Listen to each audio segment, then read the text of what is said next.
Holy shit.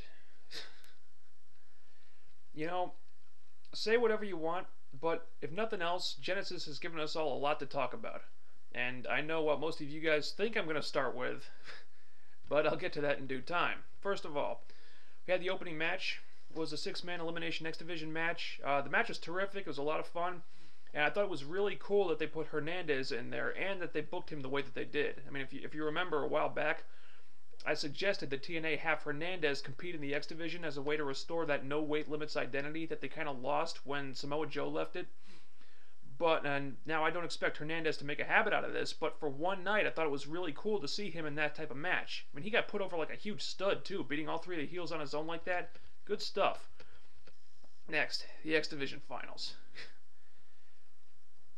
Is it possible for two guys to both be the man at the same time? Well, if it isn't, it should be. I'll tell you that right now. Oh my fucking god. I love the Motor City Machine Guns. This match was fantastic. Finally, a real X Division match. Finally, we have a real X Division champion. Best X Division match in a long time. First official candidate for Match of the Year right there. Now, I did get a little bit worried when they teased some dissension between the two at the end there. And I would hate to see those guys break up because that would just be such a waste. I mean, TNA cannot break up the Guns before they win the tag team titles. They have to win them at least once. But after they get their due as a tag team, then if they break up at some point in the future, it's really nice to know that they could make just as awesome rivals as they are tag team partners. So, yeah, that had me a little concerned, but it doesn't take away anything from the match, which I just don't have enough good things to say about. If you're going to order the replay to see one match on this card, it's this one. Next, we had Sheik Abdul Bashir versus Glamour Boy Shane. You know, if this match proved one thing, it's why Bashir was so completely wrong for the X Division. I mean, him being the champion didn't work at all. His style just didn't fit.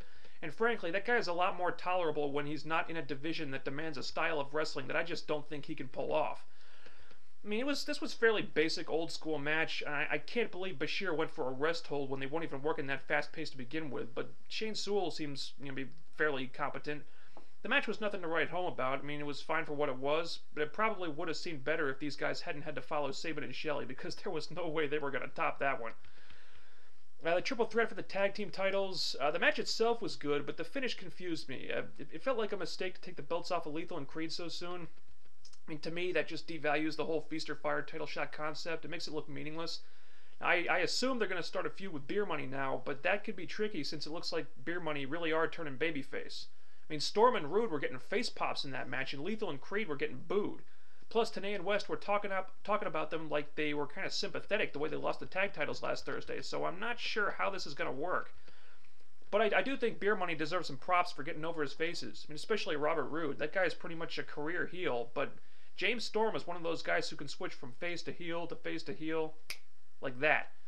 So if Roode takes his cues from Storm, I think these guys could be huge as baby faces. I mean, they've already got people doing the beer money chant. So yeah, these guys are reinventing themselves, which is something that Jay Lethal really needs to do at this point because the Black Machismo thing is played out.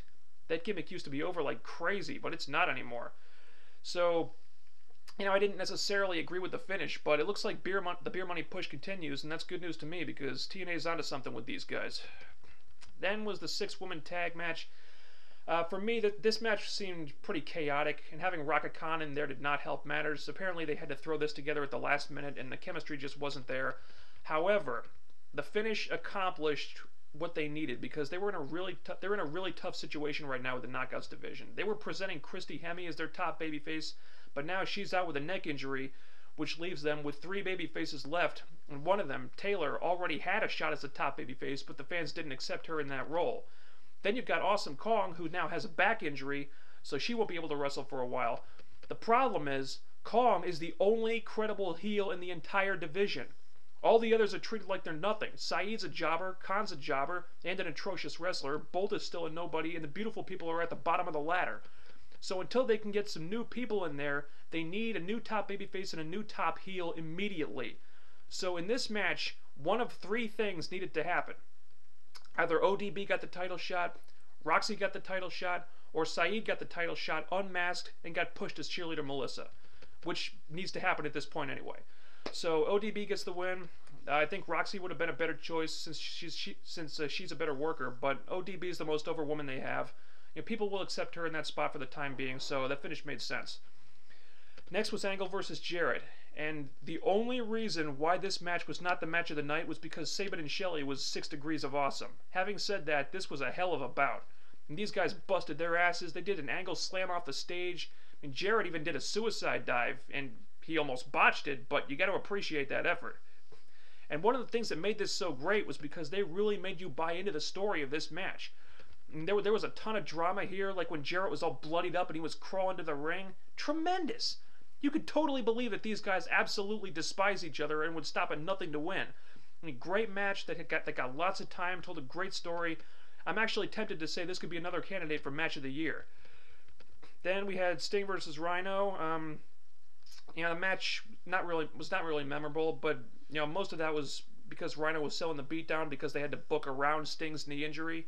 So that really affected things. But like I predicted, the real story here was what was going on with Sting's character. And week in, week out, Sting continues to walk that fence between face and heel. Sometimes he's leaning one way, sometimes he's leaning the other way. And at Genesis, they established that Sting doesn't necessarily condone what the Main Event Mafia have been doing, but nevertheless, he has no problem with capitalizing on it if it benefits him. So Sting is pretty much a self-righteous piece of garbage at this point. And that leads us to the main event. You know, if this match showed us anything, it's that management made the right call getting Mick Foley back in the ring for a 6-man tag rather than a singles match. I mean, Foley in a singles match at this point would not have been pretty. I think that's obvious. I mean, he was really slow moving around. He was, you know, fumbling with the chair, and there's a lot more margin for error with that type of stuff when there's more than 2 people in the ring. And the Kip James thing... Look, I know people are expecting me to bash this mercilessly, but I'm not going to do that because this was not TNA's plan. Okay, Sunday morning, Kip James was booked to be in an 8-man tag match that opened the pay-per-view, but a couple hours before they go on the air, Kevin Nash is hospitalized with a staph infection, and then they're left with a spot they have to fill with somebody really quickly. And it's not like they could have called up Jerry Lynn and gotten him down there. I mean, they only had a few hours to come up with someone. So they had to really scramble. And I'm sure people are going to say that they should have put a young guy in that spot. But think about that for a second. If the writers had put like Matt Morgan or James Storm in there, then they would have had to explain not only why this young guy would want to work with the Main Event Mafia, but also why the Main Event Mafia would want this young guy to work with them when their whole thing has been about wanting to destroy anyone in TNA under the age of 30. And yes, Kip James is awful. Yes, he is a waste of human plasma. But, like him or not, the guy is a veteran. And he's been around for a long time. So, just in that sense alone, him being in this match as a last-minute replacement did not seem like it defied all manner of logic and reason.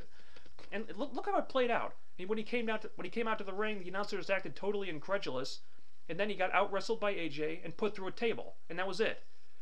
And I expect that's the one and only time we'll ever see Kip James affiliated with the Main Event Mafia. I mean, if Jeff Jarrett pulled the plug on Al Snow joining the group, he sure as hell is not going to let Kip James join either. Now, if next Thursday, if the Main Event Mafia announced Kip James as their newest official member, then I will join you guys in bashing the living shit out of this. But for one night, I'm giving TNA a pass on this one because their backs were against the wall.